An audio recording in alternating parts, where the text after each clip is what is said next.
arte y cultura. La canción del país. Radio más web. La columna de Maite. Un paseo inquieto por el arte de la ciudad.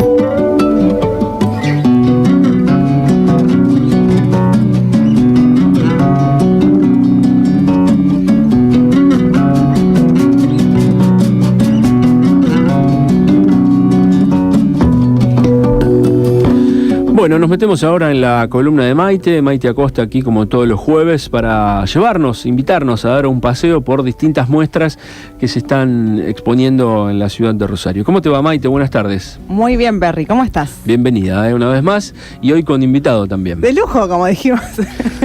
Como dijimos la semana pasada. Como dijimos la semana pasada, me cargaba. Edgardo, muy buenas tardes, gracias por venir. Buenas tardes, gracias.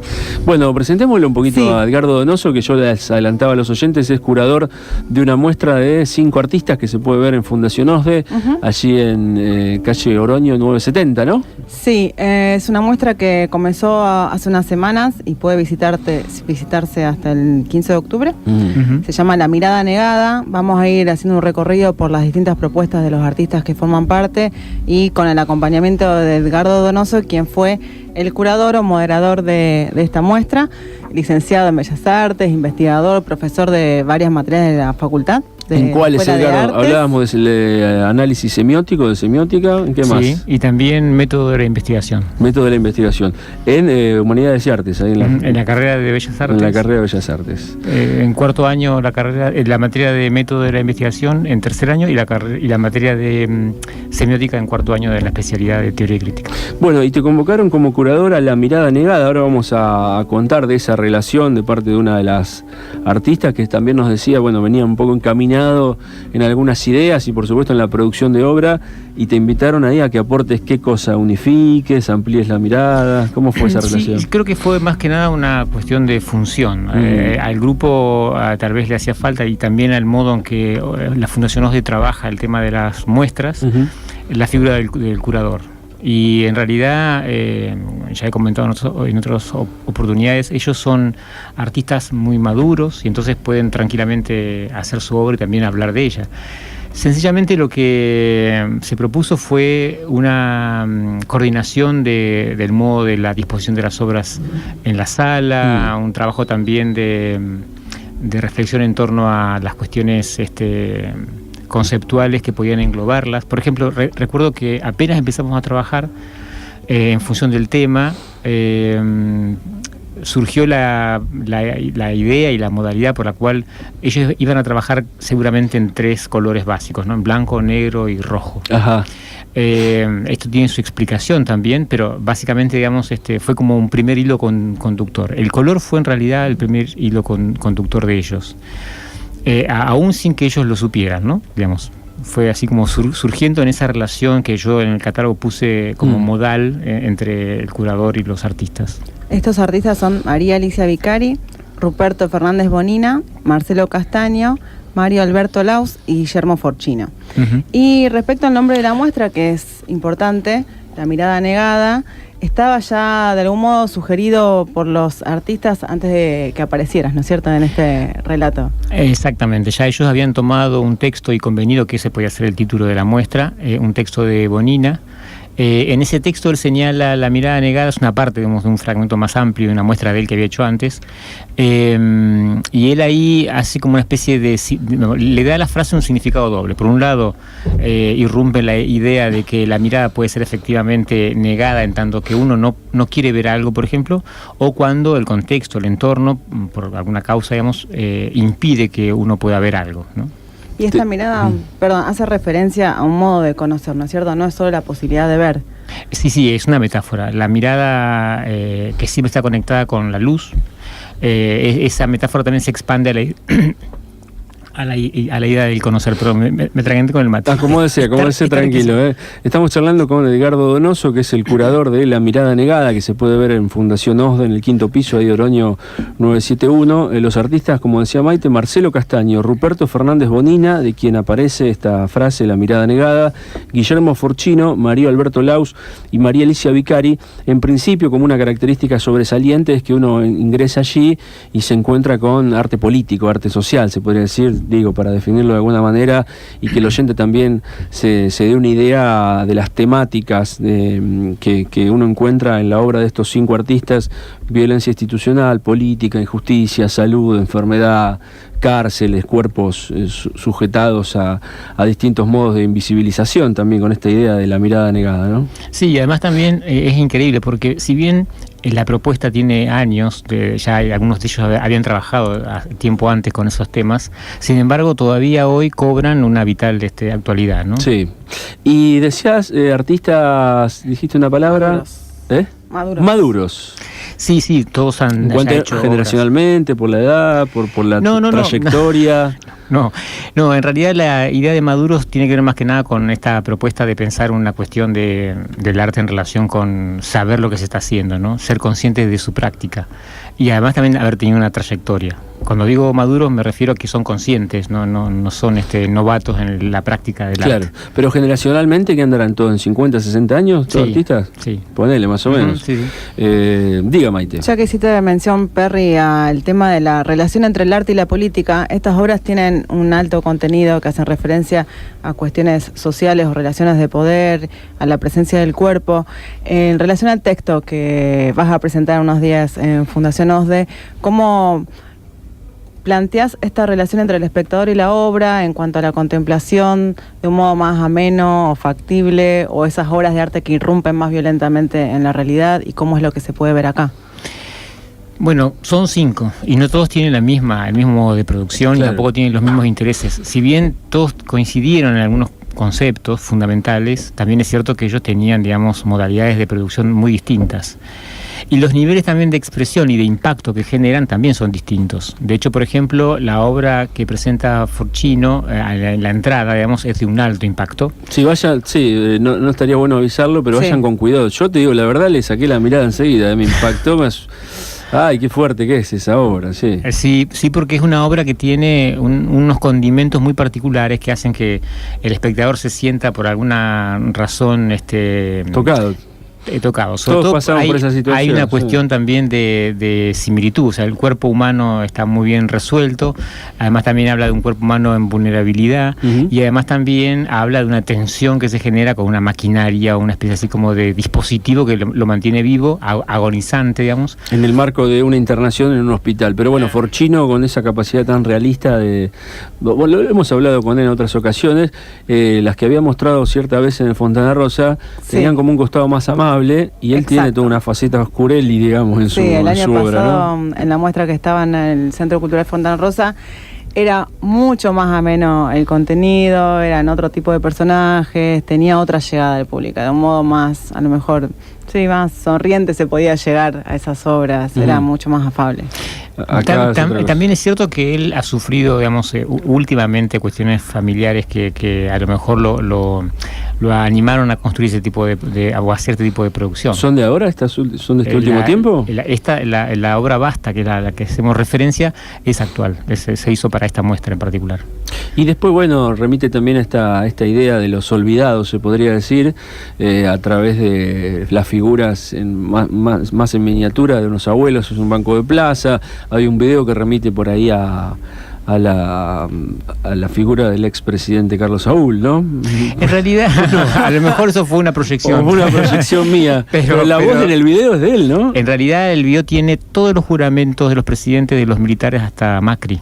¿De todos? De todos. Mirá vos, me quedó la voz, porque se ve que seguí caminando y me quedó la voz esa. Claro, y los personajes representan una clase media que es destruida, por la economía o por cuestiones de poder o de política, que está como concentrada en la idea de una rata, ¿no? O de las ratas que van comiendo unos personajes que están sentados allí impávidos, que no hacen nada. Que se llama Destrucción de la clase media, creo, la obra. Bueno, arrancamos por Forchino, que es lo primero que uno se encuentra de estos 5 artistas, de los cuales se puede ver producción en OSDE. Y Edgardo, estabas hablando de este texto, te interrumpimos para meternos en Forchino, pero podría seguir. Lo tenemos acá, ahora lo vamos a replicar por todo. No se puede todavía. No. Es un texto que vas a estrenar. Es el texto que va a aparecer, claro, en el libro de Fundación OSDE. Sacan un libro y ahí claro, está. Que además también está como ya registrado, por lo tanto no podemos hacerlo. Vamos a incurrir en la ilegalidad. No, está bien. Bueno, ¿y a qué te referís, digo, ahí? Porque decías de las diferencias de los 5 artistas. Bueno, a lo mejor con este artista, con Forchino, encontramos un alto impacto, ¿no? En la obra, por ejemplo, de Marcelo Castaño no ocurre lo mismo, que es en realidad el último. O sea, si uno hace el recorrido, comienza con Forchino y termina con Castaño. La obra de Castaño apela a cuestiones más artísticas, más de representación y de cita, digamos, de obra de arte clásica, aunque también su tema central es la injusticia.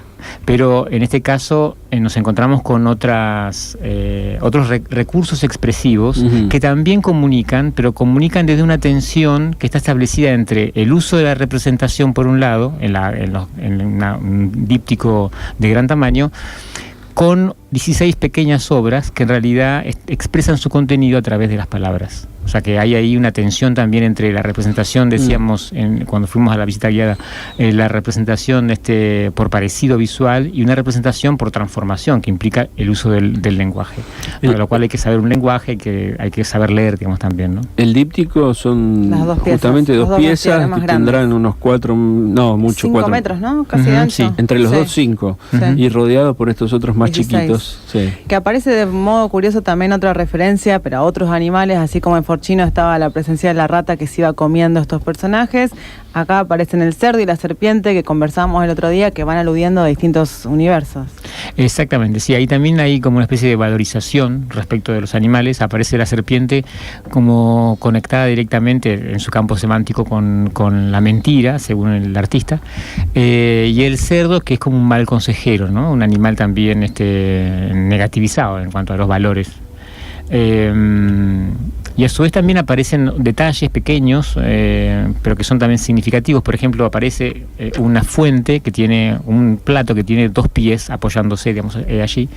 Y en la conversación con el artista, él señalaba que efectivamente eso hacía referencia a un dicho que era no sacar los pies del plato. Ajá. Cuando empecé a investigar sobre este dicho, esta representación visual de un dicho popular, en realidad esa frase la usaba Perón en su momento para indicar a aquellas personas que se salían de su política o de su lineamiento político. De su órbita, digamos. De su órbita. Condicionado, claro, históricamente al peronismo en irse por afuera, no sacar los pies del plato, etc. Claro, y esa expresión en realidad viene, mira qué raro, ¿no? Esa expresión viene de una vieja leyenda española que refería a los pollitos cuando están comiendo, digamos, que se los coloca dentro del plato para que puedan comer. Y claro. Si el pollito se salía, las manos tranquilas o no tanto, digamos, de las que lo estaban cuidando, los volvían a colocar otra vez una y tantas veces como fuera posible para que el pollito siguiera comiendo, ¿no? Esa idea de apartarse también de lo que está preparado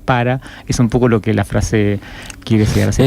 Me quedé pensando también en la otra frase que estructuró, de algún modo proviene de la poesía, pero estructura discusiones del peronismo, que son las patas en la fuente, y son similares, ¿no? Claro.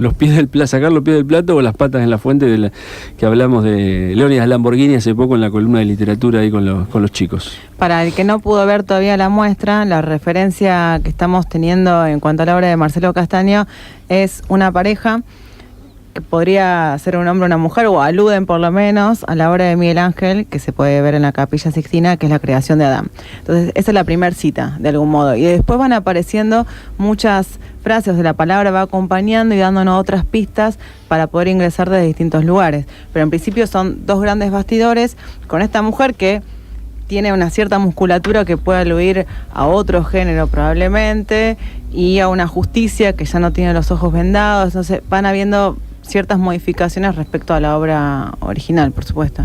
Claro, no deja de ser una cita, pero en esa cita también aparecen referencias a una idea que el artista considera como parte de lo que sería una creación de la Argentina, ¿no? ¿Qué otro artista podemos detenernos? Vamos atravesando la obra de 2 de ellos. Detengámonos en alguno más, Maite, ¿te parece? Sí, podríamos continuar el recorrido siguiendo por la obra de Guillermo Forchino. Ahí quisiera hacer mención a esto que decías del aspecto simbólico del color y de la semiótica también, cómo aparece el rojo en relación a la tensión y a estas obras que presenta Marcelo, blancas, donde los acentos están puestos justamente o en los calcetines rojos o en el bonete de uno de los personajes, y cómo aparece después el rojo en la obra de los otros autores. Claro, en realidad se sostiene que la apreciación de los colores aparece inicialmente en una especie como de esquema, digamos, con el reconocimiento del blanco y el negro, o sea, lo claro y lo oscuro, y que en tercer lugar aparece el rojo. O sea, que el rojo es un color importante también. De hecho, fíjense que incluso el término color, colorado, están conectados entre sí. Es de vital importancia, pero además también refleja una cuestión que tiene que ver con los fluidos. Todos los fluidos del cuerpo son siempre sagrados mientras estén en el cuerpo, pero una vez que el fluido sale del cuerpo se hace abyecto. Y uno de ellos, entre otros, es la sangre. Claro. Y la sangre siempre implica, en su color rojo también, peligrosidad, implica también inquietud, daño. Por lo tanto, el uso del color rojo unido a los acromáticos blanco y negro implica siempre un alto dramatismo con una marca de peligrosidad. Ellos han usado casi siempre, los dominantes son los blancos y los rojos, el blanco y el negro, y los acentos están dados en el rojo, que a veces también coincide que son como formas de gota, por lo tanto también refuerzan más la idea en la forma de que se trata de sangre. De sangre. Claro, son como los cortes cuando uno viene viendo la muestra, los momentos de impacto, se podría decir también. Claro, en el caso de la curaduría también se hizo más énfasis en eso en relación con las paredes, que fueron pintadas también con blanco, negro y rojo para acentuar este uso cromático de las obras. Pero bueno, pensaba en todos los artistas, digo, es un arte que uno puede sentirlo como explícito en el mensaje que quiere dar. Están hablando de política, de violencia política, justamente de eso, y también me hacía pensar viendo las fotos de la serie de La Cárcel, que es de Laus, eso. Sí. Cuán obvio es todo, no solo el arte, que puede ser obvio cuando quiere explicitar, sino cuán obvios somos en la sociedad. Y sin embargo muchas veces no podemos cambiar las cosas. Yo siento que está todo desplegado de una manera tan clara ya, que cuando uno no quiere modificar ciertas cosas es porque no es que no encuentra la solución, sino que no quiere, básicamente. Claro. Pero me hizo pensar en la obviedad no del arte, sino de cómo nos manejamos socialmente. Cuán obvios somos todos, los comportamientos, los dirigentes, las instituciones, el poder, como que está todo visibilizado. Para mí que no se trata ya de una invisibilización. No sé si todavía queda explicarle a alguien algo que no haya sido visto. Está sumamente todo expuesto. Esa sensación me quedó, no sé qué pensás, Edgardo. Bueno, si fuera así, entonces entramos en otro plano, digamos, de negación o de invisibilidad, porque en la percepción, aquello que se hace visible, enteramente visible, desaparece. Claro. Es como el perfume, por ejemplo, ¿no? Uno usa el perfume un día, 2, y al tercero ya no lo percibe más, porque la constancia en la visibilidad de algo lo hace invisible.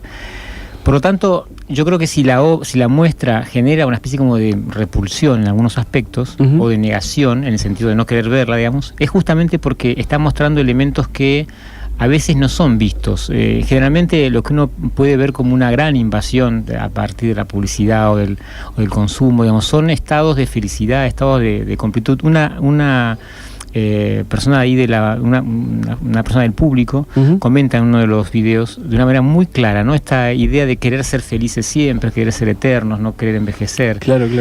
Temer a las enfermedades y a la muerte, hace que uno construya un entorno que tenga que ver más que nada con eso, ¿no? Con la felicidad, con la sonrisa, con la alegría, sí. Con el festejo permanente, pero esta muestra justamente viene a mostrar otros elementos, ¿no? Quizás, a ver, también yo no represento a nadie, hablo por mí. Quizás en el contexto en que está uno, esto está bastante expuesto, pero de hecho la palabra invisibilización, que se usa tanto, ya tiene su recorrido en el arte, en la política, está en la jerga cotidiana inclusive, de ciertos sectores de la sociedad. Coincido con vos en que el mensaje predominante es esta idea de la felicidad, del cuerpo que no va a envejecer, esa es la imposición, pero a su vez la sociedad se ha convertido ha llegado a un nivel de cinismo tal que aquello que está a la vista tampoco se puede cambiar. Entonces ya no es lo que no vemos, sino lo que no queremos cambiar directamente, o no vamos a hacer mucho por eso. Esa era mi idea. Por eso también creo que aparece esa doble lectura en el título, ¿no? Por un lado, aquello que nosotros se nos impide ver por alguna cuestión, digamos. Por ejemplo, no se tiene acceso todos los días al interior de una cárcel. A saber cómo viven, ¿no? Claro. O qué pasó después de una masacre. Pero esas imágenes, digo, ¿no son también de circulación? ¿No crees que la vida de la gente en la cárcel la vemos en los noticieros, en los programas que tienden a visitar las cárceles? Hay crónicas muy bastardeadas, por supuesto, que están lejos de la mirada del arte, pero de la gente en condiciones infrahumanas en las cárceles. Bueno, hay otras muy fuertes de los motines. Digo, ¿cuánta más luz se debe echar sobre eso para cambiarlo? Si no lo quieren cambiar es porque muchas ganas no tienen, me da esa sensación. Sí. Yo creo que, bueno, eso es una lectura sumamente válida, aparte, sumamente válida.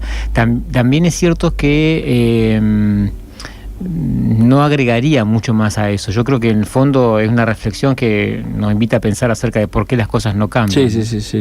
Pero también es cierto que si la obra que estamos charlando ahora, o la muestra en particular, todavía inquieta, es porque hay algo que no se resolvió. Que no está resuelto, no, ahí coincido absolutamente. Son nudos irresueltos en nosotros como sociedad, digamos. Uno por lo general o no está acostumbrado o no piensa a lo mejor ir a ver una muestra y encontrarse con estos contenidos que, como hablábamos, son muy fuertes y tiene una carga dramática importante, y la obra de Laus es una de las que también mayor impacto genera, porque permite ver al interior de una cárcel o el hecho de un motín que pudo registrar, o bueno, una masacre, mejor dicho, y también como esta idea del festejo, la felicidad a la que estamos acostumbrados y más desde los medios, toma un festejo como es la celebración del Día de la Madre, pero en un contexto muy diferente. Uh-huh. Entonces, ¿qué pasa cuando el Día de la Madre es festejado dentro de una cárcel? ¿Se puede festejar o no? La madre es la homenajeada, el hijo de esa madre que está en la cárcel, o sea, se ponen en juego un montón de otras cuestiones.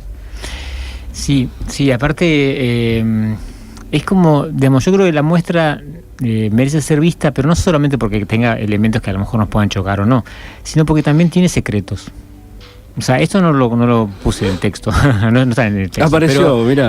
Aparece ahora, porque claro, también pasó tiempo, ¿no? Yo les había dicho a ellos, esto soy como de digestión lenta, tiene que pasar un tiempo hasta que yo vaya a ver la muestra y la No, recuerdo. pero a todos nos pasa, de hecho, porque uno dice, bueno, me quedo con el impacto, lo primero que me quieren mostrar, pero cuando pones a hilar más fino van cayendo otras fichas de sentido, ¿no? Claro, sí. Y una de esas fichas es justamente esa, ¿no? La idea de un festejo como el Día de la Madre, en un entorno que nos hace observar, nos hace ver, digamos, y pensar o reflexionar acerca de eso. ¿Qué pasó verdaderamente ahí, ¿no? Y entonces en arte en general se le da mucha importancia no solamente a los contenidos, también a la forma. De hecho están vinculados estrechamente. No se puede cambiar una forma sin cambiar el contenido. La propuesta de la idea que toma una forma, digamos, y que puede tomar otra forma, en arte no cumple esa misma función. Generalmente la forma y la idea están entrelazadas, y al cambiar una también cambia la otra. Claro. Entonces, también estaría bueno que desde la facultad y desde la radio de la facultad de la universidad se llame a la reflexión. Si uno va a ver la muestra, que después de ese impacto inicial se siga mirando, se siga pensando acerca de qué se vio, ¿no? Ahí, ¿qué pasó ahí? A mí, respecto a esto que decís por ahí, de pensar más en la sintonía fina de la serie de la cárcel, bueno, nos mantenemos ahí. Bueno, una serie es a cámara mirando a los integrantes de la familia en el festejo del Día de la Madre. Familias numerosas, otros que son 2 personas nada más, se pone un hijo y una madre. Y en la pareja de jóvenes que tiene a la chiquita, es increíble el cambio en las caras de los adultos que ya están atravesados por condiciones de vida sumamente difíciles después de mucho tiempo, y eso se les instaló en el cuerpo y en la mirada, y en la nenita todavía no está eso, me parece, en los ojos de ella y es terrible esa foto, sí. Bueno, de hecho, también es cierto esto otro, que en realidad cuando uno ve una imagen, no solamente ve, por eso también la metáfora del conocimiento, ¿no? No solamente ve lo que está ahí, lo que uno puede ver en cuanto a texturas, colores y formas, sino que también ve en función de lo que sabe, lo que conoce. O sea, uno no tendría por qué saber que eso es una cárcel. Si nadie nos dice nada, no hay una línea para pensar que verdaderamente ahí hay una cárcel, porque incluso en los recursos plásticos que se usaron para hacer las fotografías, con una lona amarilla se cubre el entorno. Por lo tanto, montaje, claro. Por lo tanto, digamos, lo que vemos es una familia reunida o grupo de personas que se encuentran, hay hasta una guirnalda. Por lo tanto, la idea del sufrimiento, de la angustia, de la cárcel, de la mirada, también es una idea que uno construye en función de lo que uno entiende y sabe del contexto real. Pero no hay algunas fotos que reponen un poco ese contexto, porque sí hay otras que ya se muestran rejas o alguien detrás de una reja. Y bueno, las imágenes durísimas de motín del 2004, ¿eso dónde fue? 2004 fue en Santa Fe y no fue un motín, en realidad fue una masacre. La masacre. Porque el motín implicaría... Porque en las descripciones, o me quedé pensando en cualquier cosa, no decía motín 2004. Sí, puede ser, pero más allá de eso no fue un motín. Bueno, fue una masacre y ahí están, Digo esto porque el motín en general tiene una serie de otras características. Claro, pero están los cuerpos masacrados directamente en la foto, que son muy duras también. Sí. Igualmente también, cuando en las entrevistas con el artista, él constantemente, en todos los casos, en realidad son fotografías y son en realidad documentos, y son también registros, lo que nosotros llamamos en semiótica indiciales, o son indicios de un objeto que estuvo verdaderamente allí. No son como otras obras que uno dibuja algo que puede haber existido o no, ¿no? Uh-huh. Pero aquí el artista constantemente hizo hincapié en que efectivamente su interés no era mostrar el hecho ocurrido en esa cárcel en particular o en ese evento en particular, sino hacer más expansivo el concepto. Por ejemplo, cuando habla de las puertas, que hay dos fotografías como una suerte de instalación, digamos, de dos puertas, él ahí también señala que, si bien son puertas apenales, en realidad él las piensa como puertas que transforman al sujeto que las atraviesa, pero más allá que del otro lado haya una cárcel o haya un sistema de salud o haya otro recurso, digamos, en donde uno, cuando entra, pierde ciertas voluntades y queda como una suerte de tensión con lo que el otro puede resolver, con lo que uno va a hacer ahí, ¿no? Bueno, estamos conversando con Edgardo Donoso, curador de esta muestra, La Mirada Negada, hasta el 15 de octubre en Fundación OSDE, la pueden visitar. Tenemos la palabra de una de las artistas, justamente, la que te convocó, si no me equivoco. De María Alicia Vicari, sí, es una, creo que fue ella quien pudo convocar al grupo de artistas, que fueron amigos también, y después aparece la invitación al curador. Nos contaba cómo fue que surge su obra principalmente, y cómo aparece también en su obra esta referencia a cuerpos que de algún modo están ausentes, o a la injusticia de la que también veníamos hablando. A lo que alude y lo que la inspira a ella a trabajar justamente con su materialidad a través de algunas cosas que nos atraviesan a todos. Así que la escuchamos. Todos veníamos trabajando el tema desde hace tiempo, por ello fue ahí donde elegí convocarlos. Solo fue cuestión de reunirnos y aceptar trabajar juntos en este gran desafío. Existe entre la obra de cada artista en esta instalación en total un hilo conductor que une cada obra en particular con el resto. El tema es la injusticia, esencialmente la injusticia, abordada de diferentes formas y medios por cada uno. El término injusticia se refiere generalmente a la ilegalidad, a la negligencia, a la mala conducta o al abuso que no ha sido corregido. También al no respeto por los derechos tanto de los individuos como de la sociedad en su conjunto. Y hago referencia aquí a los derechos humanos en particular. A este proyecto le precede un largo periodo de investigación documental que se sustenta en el vínculo emocional que establezco con el tema. Me enfoco además en todos los hechos que quedaron impunes y quedan impunes, y que en verdad me generan impotencia y dolor. He necesitado referirme a todas las víctimas de la dictadura hasta este presente, donde tanta gente, víctima, inocente, muere por inseguridad, violencia de género, tratas de personas y tragedias como la de la Irma, 11, Cromañón, la Guerra de las Malvinas, los desastres ecológicos como las inundaciones, la mirada negada de parte de los gobiernos, la negligencia de no prevenir aquello que se puede, etc. Quiero agradecer antes que nada a la Fundación OSDE por habernos permitido realizar esta exhibición, y más que nada la disposición de ellos para que todo esto pueda realmente concretarse. Bueno, allí teníamos la palabra de una de las artistas. Ella es María Alicia Vicari, que nos contaba acerca de la parte que le tocó como organizadora, digamos, como nucleadora y también como artista aquí, respecto a dónde pone la mirada. Y estamos charlando en el estudio con Edgardo Donoso, que es el curador, él es docente de semiótica y zonas aledañas ahí en la Facultad de Bellas Artes, en la carrera de Bellas Artes de Humanidades y Artes.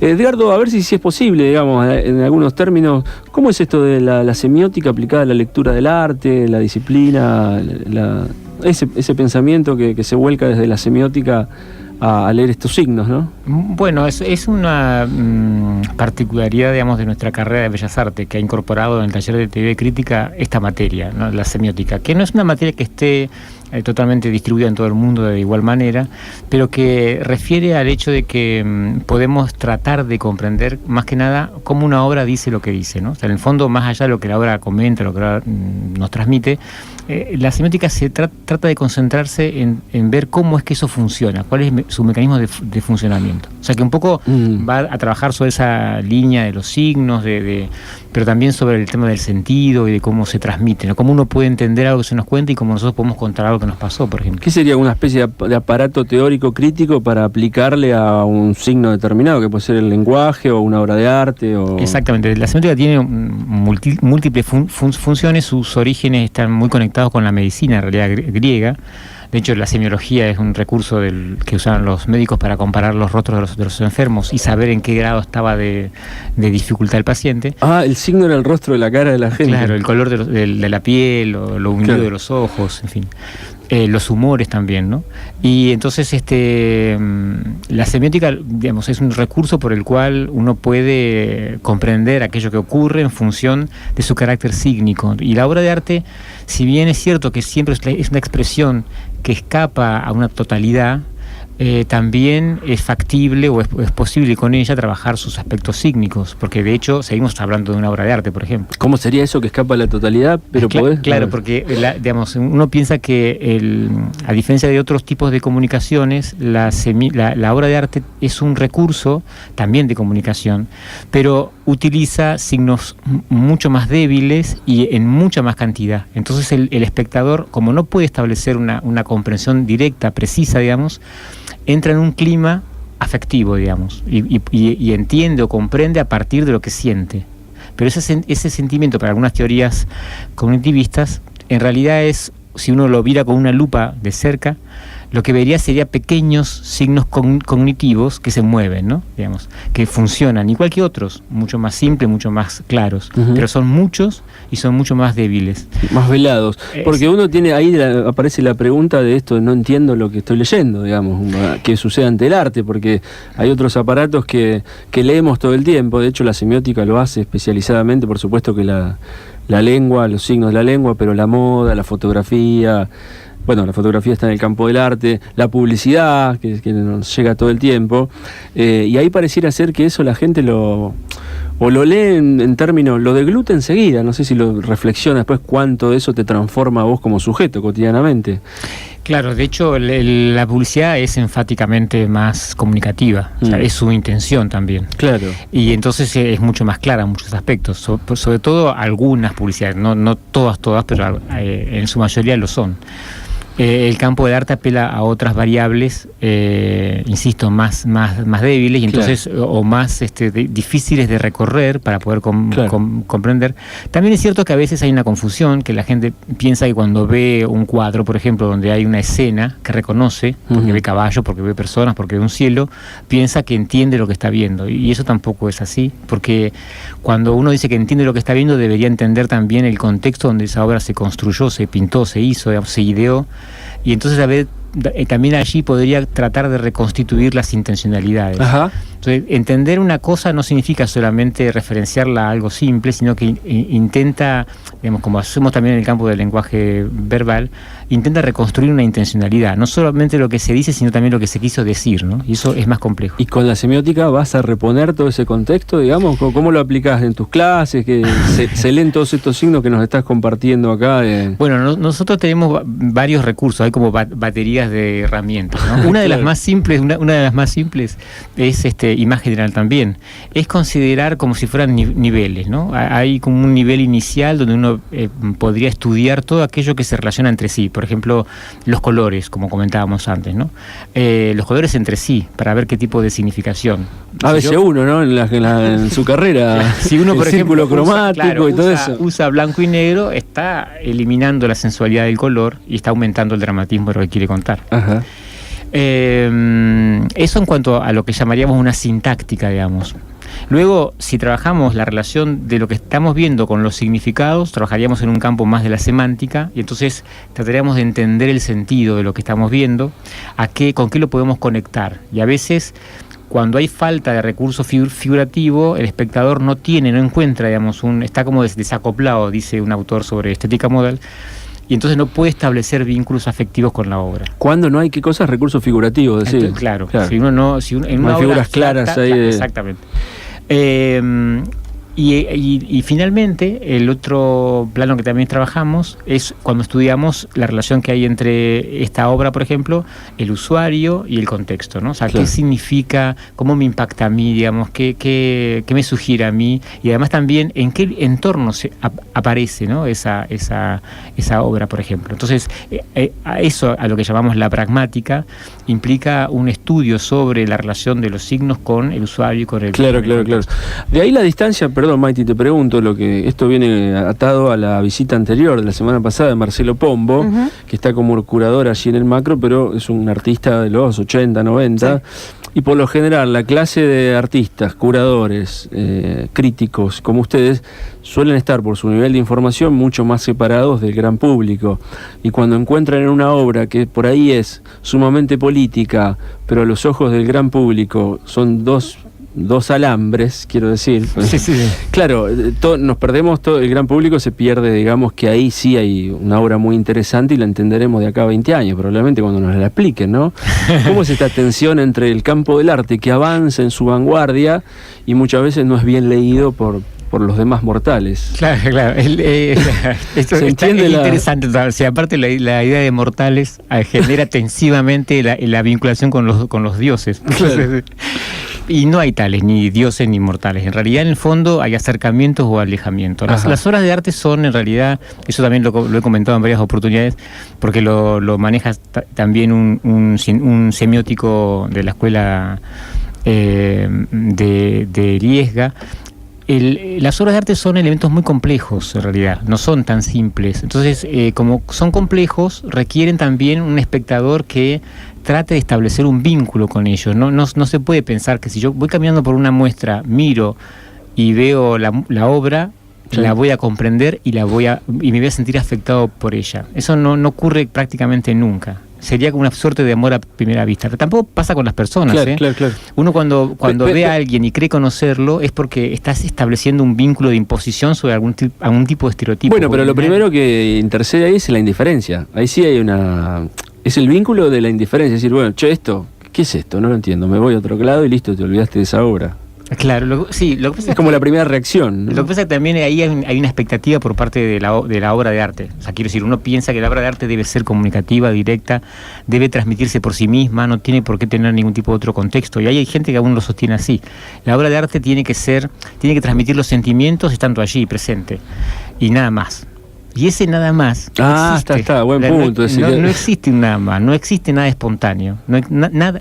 Pero eso tampoco pasa con lo cotidiano, ni tampoco pasa con las personas. O sea, uno se enamora de alguien, no porque lo vea una sola vez, y si se enamoró de alguien cuando lo vio una sola vez es porque no lo conoció todavía. Te vas a desenamorar. Claro. Basta con el casamiento para llegar luego a la separación. Pero quiero decir, en el caso del arte, también requiere de otras cuestiones, también requiere de una atención, una preocupación, una formación también. Yo tomo un libro de química, lo miro de arriba abajo, no lo entiendo, me alejo de él, pero nadie espera que yo establezca un vínculo afectivo con ese libro de química. Con la obra de arte uno piensa que sí debería. En realidad lo que estamos observando en lo contemporáneo, y hay también líneas detractoras, no es que solamente sea esta, es que el arte al menos necesita un poco más por parte del espectador. Por eso hay textos que se llaman, hay uno que se llama el espectador, lecturas para un espectador inquieto. Quiere decir que también tiene que haber algo que se mueva por parte del espectador para poder acercarse. Sin duda. Las ganas del espectador y contextos que posibiliten también, ¿no? Esa vinculación más fluida. Sí, claro. Aparte tiene que haber, por ejemplo, alguien que sea un buen lector, que sea alguien que disfruta de la música, alguien que escucha radio, alguien que le gusta comer bien, por ejemplo. Quiere decir, no es solamente una persona que dice yo, con lo que tengo, con mis horas pasadas viendo programas de televisiones masivos, veo esta obra y la voy a entender. Claro. Cuando en realidad a lo mejor no es esa la intención de la obra, y la percepción sensible que uno espera no es la que tampoco espera el que la hizo, ¿no? A lo mejor espera algo más conceptual. Entonces, cuando ocurre ese desdoblamiento de direccionalidades, se habla de desacoplamiento, o sea que efectivamente el espectador no logra establecer un vínculo ni de comprensión ni afectivo, porque en realidad debería ser primero de comprensión y después afectivo, o no siempre, pero quiero decir, como no se consigue, se desacoplan y cada uno marcha por su sendas lado. Separadas.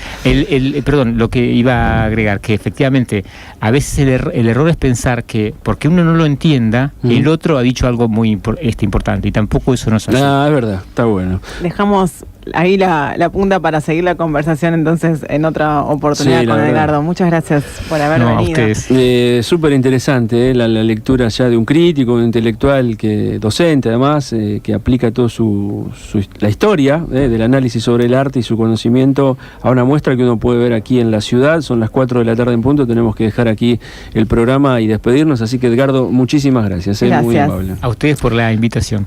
Bueno, Maite, te veo la semana que viene. Es así, hasta el jueves, Perry. Hasta el jueves que viene, y a ustedes, amigos, amigas oyentes, también se nos pasa volando este programa, nos metemos en diálogos y que disfrutamos mucho y nos dejamos llevar, y cuando uno se acuerda, ¡pum!, tiene que terminar aquí, pero ponemos un punto y aparte.